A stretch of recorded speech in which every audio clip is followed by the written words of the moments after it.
नमस्कार. मी डॉक्टर सुरेश खमितकर. भारत भाग्यविधाता या माझ्या यूट्यूब चॅनलमध्ये आपणाचं सर्वांचं सहर्ष स्वागत करतो. मित्रांनो, ऑगस्ट महिना हा आपला राष्ट्रप्रेम व्यक्त करण्याचा महिना.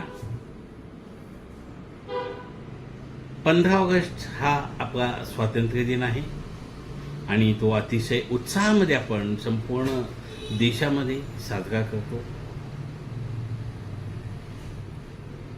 हा साजरा करताना आपण आपल्या उत्साहाच्या भरामध्ये अनेक आपली जी कर्तव्य आहेत ती विसरत असतो. हा एक दिवस मात्र आपल्या मनामध्ये देशप्रेमाचं उधाण येतं. वास्तविक देशप्रेम हे काही दिवसासाठी, काही क्षणासाठी, काही महिन्यासाठी असं नसतं. देशप्रेम हे उपजत माणसांच्या मनामध्ये असणं आवश्यक असतं. आणि ज्या देशामध्ये आपल्या स्वतःच्या देशावर प्रेम करणारी माणसं आहेत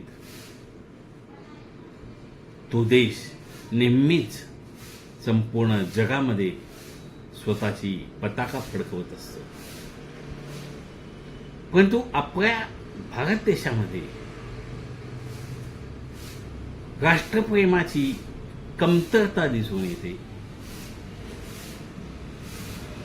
राष्ट्रप्रेम हे मनातून असणं आवश्यक असतं आणि जन्मल्यापासून आईवडील आणि शिक्षकांनी ते आपल्या मनामध्ये निर्माण करावं लागतं. याबद्दल आपल्या देशामध्ये अद्यापही काही घडून येताना दिसत नाही. प्रत्येक भारतीयांच्या मनात आहे आपल्या देशाची प्रगती व्हावी, आपला देश संपूर्ण विश्वामध्ये सर्वोच्च पदावर पोचावा. तथापि त्या दृष्टीने स्वतःची जी कर्तव्य आहेत किंवा स्वतःपासून जे आपण आदर्श नागरिक तयार होण्याचा प्रयत्न जो केला पाहिजे तो होताना कुठेच दिसत नाही. आपल्या देशाचं भाग्य उजवणारा कोणीतरी एक भारत भाग्यविधाता यावा उदयास असं प्रत्येक भारतीयाच्या मनात वाटतं. प्रत्येक भारतीयाच्या मनात ही देखील भावना आहे शिवाजी पुन्हा एकदा आपल्या भारतामध्ये जन्माला यावा. परंतु तो स्वतःच्या घरात जन्माला यावा यासाठी कोणीही प्रयत्न करीत नाही. अजूनही अद्याप हीच भावना आहे शिवाजी जन्माला यावा तो शेजारच्या घरात. का आपल्या घरामध्ये सुद्धा शिवाजी जन्माला येऊ शकतो, एक भारत भाग्य विधाता जन्माला येऊ शकतो. त्यासाठी आपण काही प्रयत्न करतोय का? हे प्रयत्न होताना दिसत नाहीयेत. प्रत्येक नागरिकाने जर आदर्श भारतीय नागरिक बनण्याचा प्रयत्न केला तर नक्कीच संपूर्ण विश्वामध्ये भारत हा एक नंबरचा देश बनू शकतो. तथापि आदर्श नागरिक सुद्धा दुसऱ्याने व्हावं ही अपेक्षा आपण ठेवतो आणि त्या अपेक्षा ठेवताना आपण स्वतः किती चुकीचे वागतो हे विसरून जातो.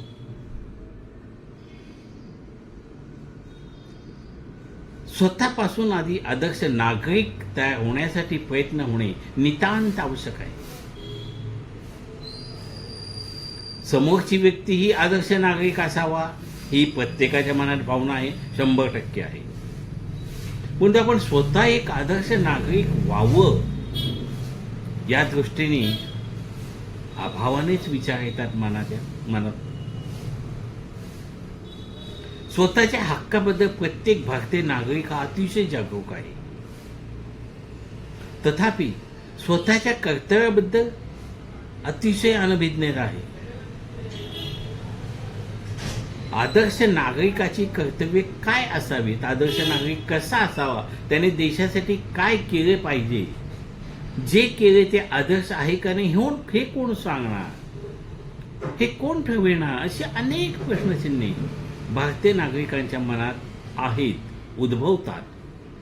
त्याची समाधानकारक उत्तरे मिळण्याची जागा अद्यापही त्यांना मिळत नाहीये. आपण प्रत्येकजण आपल्या हक्क अबाधित ठेवून व्यक्ती स्वातंत्र्याचा फायदा घेतो. तथापि कर्तव्याबद्दल जागरूक होण्यासाठी प्रयत्न अजिबात केले जात नाहीत. तेव्हा आपण स्वतःपासून हे प्रयत्न केले पाहिजे. तेव्हा एकेका भारतीय 140 कोटी भारतीय नागरिक जर आदर्श नागरिक झाले, त्यांनी प्रत्येक क्षणी जर आपल्या देशाचा विचार केला आणि आपल्या देशात कुठल्याही प्रकारची हानी पोहोचू नये यासाठी जर प्रत्येक नागरिकाने प्रयत्न केला तर आपल्या देशामध्ये एकही समस्या उद्भवणार नाही. आजच्या या सद्यस्थितीमध्ये देशापुढे अनेक समस्या उभ्या आहेत. त्या सोडविण्याचा प्रयत्न हा आपण भारतीय नागरिकांनीच केला पाहिजे. किंबहुना समस्या निर्माण आपण भारतीय नागरिकच करत असतो. त्या समस्या निर्माणच होऊ नयेत त्यासाठी देखील आपण स्वतः प्रयत्न केले पाहिजेत. आता आदर्श नागरिक कसा असावा याबद्दल उहापोह आपण पुढच्या भागामध्ये करूया. आणि आज आपण इथेच थांबूया. पुढील भागामध्ये भारत भाग्य विधाता बनण्यासाठी आदर्श नागरिकांनी काय केलं पाहिजे हे सांगण्याचा मी प्रयत्न करेन. तोपर्यंत धन्यवाद.